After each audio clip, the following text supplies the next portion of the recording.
Neo అందిస్తోంది MBBS plus PG degree abroad options with లో cost fees.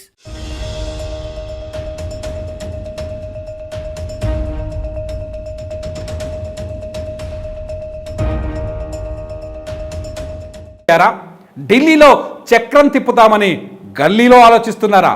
అసలు గులాబీ బాస్ మదిలో ఏముంది? Let's watch this story.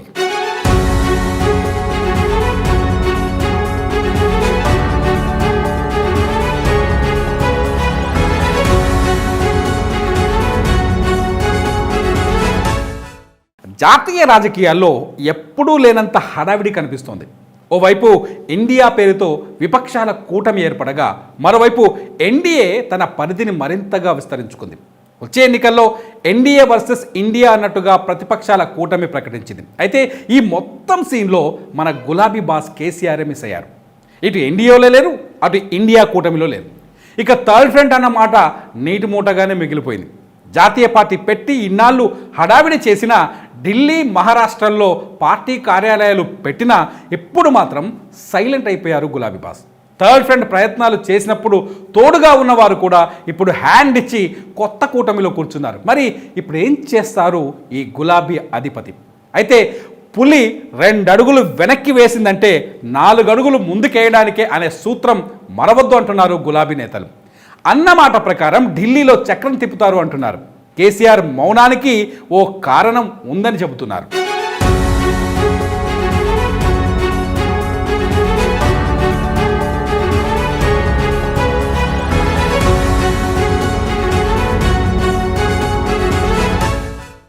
ఇంట గెలిచి రచ్చ గెలవాలి అంటారు పెద్దలు. ఇప్పుడు అదే సూత్రం పాటిస్తున్నారట సీఎం కేసీఆర్. జాతీయ రాజకీయాల్లో కేసీఆర్ బలపడాలంటే ముందుగా తెలంగాణలో అధికారాన్ని నిలబెట్టుకోవాలి.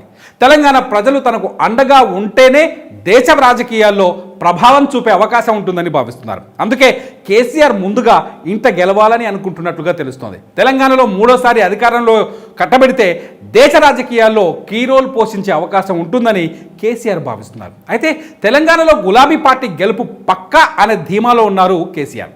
ఇక్కడి అసెంబ్లీ ఎన్నికల్లో సక్సెస్ కొట్టి తర్వాత సార్వత్రిక ఎన్నికల్లో గులాబీ పార్టీ జోరు చూపించాలని చూస్తున్నారని బీఆర్ఎస్ నేతలు మాట్లాడుకుంటున్నారు.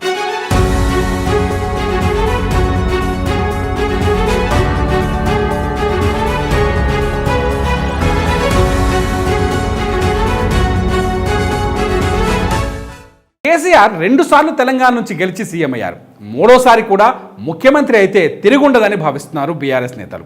పార్టీ హ్యాట్రిక్ కొడితే దేశవ్యాప్తంగా కూడా కేసీఆర్కు మంచి ఇమేజ్ వస్తుందని ఆలోచిస్తున్నట్టు టాక్. కానీ అధికారం కోల్పోతే మాత్రం మాజీ సీఎంలలో ఆయన ఒకరిగా మిగిలిపోతారు. అంతేకాదు అసెంబ్లీ ఎన్నికల తర్వాత జరగాల్సిన పార్లమెంట్ ఎన్నికల్లో దెబ్బతినడానికి ఎక్కువ అవకాశం ఉంటుంది. సాధారణంగా అసెంబ్లీ ఎన్నికల్లో గెలిస్తే 6 నెలల తర్వాత వచ్చే పార్లమెంట్ ఎన్నికల్లో విజయం సాధించడానికి ఎక్కువ అవకాశం ఉంటుంది. అందుకే ఇప్పుడు కేసీఆర్ పూర్తి స్థాయిలో తెలంగాణపై దృష్టి సారిస్తున్నారని పొలిటికల్ అనలిస్టులు అంటున్నారు. తొందరపడి కోయిల ముందే కూస్తుంది అనే మాట రాకుండా సంయమనం పాటించి థర్డ్ టైం కూడా సక్సెస్ కొట్టాక దేశ రాజధానిలో జెండా పాతాలని భావిస్తున్నట్టు టాక్ నడుస్తోంది.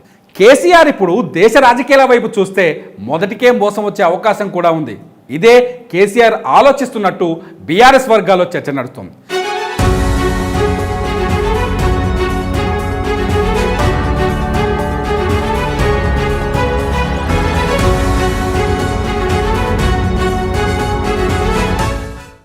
అసలే 5 నెలల్లో ఎన్నికలు వస్తుండగా ఇప్పుడు కేసీఆర్ తెలంగాణను పట్టించుకోకుండా దేశ రాజకీయాల్లోకి వెళ్తున్నారంటే విమర్శించేందుకు ప్రతిపక్షాలకు అవకాశం ఇచ్చినట్లే అవుతుందని పార్టీ వర్గాలు భావిస్తున్నాయి. అందుకే అన్ని విధాలుగా ఆలోచించి కేసీఆర్ కాస్త సైలెంట్ అయ్యారని పొలిటికల్ వర్గాల్లో చర్చ నడుస్తోంది. అయితే హ్యాట్రిక్ తర్వాత మాత్రం ఇక కేసీఆర్ స్పీడ్ను ఎవరూ అడ్డుకోలేరని గులాబీ నేతలు చెబుతున్నమాట.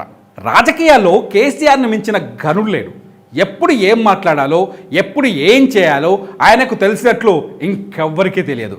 బలహీనతను కప్పిపుంచుకొని బలాలను మార్కెటింగ్ చేసుకోవడంలో కేసీఆర్ని కొట్టేవారే లేరు. అయితే దేశ రాజకీయాల్లో చక్రం తిప్పాలన్న ఆయన కలను కాస్త ఆలస్యమైనా నెరవేర్చుకుంటాడని రాజకీయ వర్గాల్లో అనుకుంటున్నమాట.